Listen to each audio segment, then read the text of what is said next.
एक मुल्क के वजीर आजम ने बड़ी हेरा फेरी कर दी। एंकर पर्सन कामरान शाहिद ने नया सस्पेंस डाल दिया।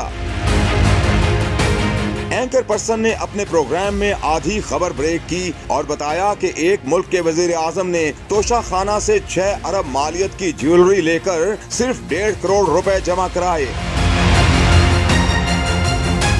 तफसील में जाने की बजाय कामरान शाहिद ने तजस्सुस बरकरार रखा और आइंदा अपने प्रोग्राम में पूरी खबर ब्रेक करने का ऐलान किया। लेकिन कामरान शाहिद जो खबर ब्रेक कर रहे हैं, क्या ये वही खबर तो नहीं जिसका तस्करा ख्वाजा आसिफ ने रावलपिंडी वर्कर्स कन्वेंशन में पहले ही कर दिया है? इन्होंने कारोबार बनाया हुआ था।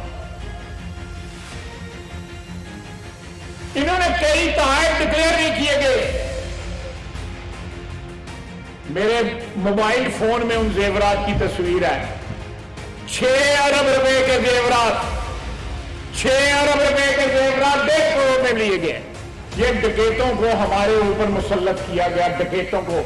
याद रहे कि साबिक वजीर आजम इमरान खान पर तोशा खाना के तहाइफ बेचने का इल्जाम है। यही नहीं, इलेक्शन कमीशन उन्हें इसी केस में नाअहल भी कर चुका है।